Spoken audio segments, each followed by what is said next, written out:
Hello friends, എല്ലാവർക്കും ചെമ്മനൽപ്പൂവിൻ്റെ പുതിയൊരു promo വീഡിയോയിലേക്ക് സ്വാഗതം. പ്രൊമോയുടെ തുടക്കത്തിൽ തന്നെ കാണിക്കുക നമ്മുടെ സച്ചിക്ക് വേണ്ടിയിട്ട് രേവതി മേടിച്ചു കൊടുത്ത കാറിലായിട്ട് ഇരുവരും കൂടി യാത്ര ചെയ്യുകയാണ്.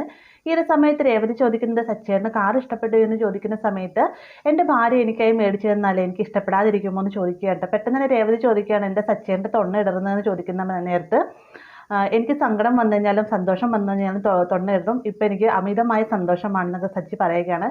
അതിനുശേഷം കുറച്ച് ദൂരം ചെന്ന് കഴിയുമ്പോഴത്തേക്കും സച്ചി പറയുന്നുണ്ട്, എനിക്ക് വേണ്ടിയിട്ടൊന്നും ഇത്രയൊക്കെ ചെയ്തില്ല, അപ്പോൾ രേവതിക്കായിട്ട് ഞാനൊരു ചെറിയ സർപ്രൈസ് പോലെ എന്തെങ്കിലും മേടിച്ച് തരാമെന്നും പറഞ്ഞുകൊണ്ട് ഒരു പൂക്കടയ്ക്ക് മുന്നിലായിട്ട് നിർത്താണ്ട് അവിടെ നിന്ന് മുല്ലപ്പൂവിന് എന്താ വിലയെന്ന് ചോദിക്കുന്ന സമയത്ത് മുഴത്തിന് ഇത്ര റേറ്റ് ആണെന്ന് ആ ചേച്ചി പറയുമ്പോഴത്തേക്കും മുഴ ഒന്നും നോക്കുമൊന്നും വേണ്ട, അത് മുഴുവൻ എടുത്തോളായിട്ട് പറയുകയാണ്. അങ്ങനെ ആ ചേച്ചി എന്തോരം മുല്ലപ്പൂടെ വെച്ചിട്ടുണ്ട് അത് മുഴുവനും സച്ചി മേടിക്കണം. അതിന് ശേഷം അത് മുഴുവനും രേവതിയുടെ തലയിലായിട്ട് നമ്മുടെ സച്ചി തന്നെയാണ് കുത്തി കൊടുക്കുന്നത്.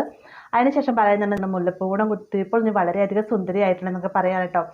അതിനുശേഷം രണ്ടുപേരും കൂടി നേരെ ചെല്ലുന്നത് കാർ സ്റ്റാൻഡിലേക്കാണ്. കാർ സ്റ്റാൻഡിൽ ചെന്നതിന് ശേഷം തൻ്റെ ഭാര്യ മേടിച്ചെന്ന വണ്ടിയാണ് ഇതെന്നൊക്കെ സച്ചി പറയുന്നുണ്ടായി. അപ്പോൾ ഈ ഒരു സമയം തന്നെ അങ്ങോട്ടേക്ക് സ്റ്റിക്കർ വർക്ക് എന്ത് ആൾ വരികയാണ്. പക്ഷേ സച്ചി തൻ്റെ സുഹൃത്തുക്കളോടായിട്ട് പറയുകയാണ്, ഞാൻ മേടിച്ച വണ്ടിക്ക് രേവതിയുടെ പേരാണ് ഇടാൻ പോകുന്നതെന്ന് പറയുന്ന സമയത്ത് എൻ്റെ പേരിടണ്ട, സച്ചിൻ്റെ വണ്ടിയില്ല, സച്ചിൻ്റെ പേരിട്ടാൽ മതി എന്ന് പറയുകയാണ്. പെട്ടെന്ന് തന്നെ മഹേഷ് പറയുന്നുണ്ട്, എന്നാൽ ഒരു കാര്യം ചെയ്യും, രണ്ടുപേരും പേര് ചേർത്തിടാൻ പറയുമ്പോഴത്തേക്കും അത് നല്ല കാര്യം, എന്തായാലും എൻ്റെ രേവതിയുടെ പേരിൻ്റെ ആദ്യത്തെ അക്ഷരം കൂട്ടി തന്നെ വണ്ടിക്ക് പേരിടാമെന്നും പറഞ്ഞുകൊണ്ട് SR എന്നാണ് വണ്ടിക്ക് പേരിടുന്നത്.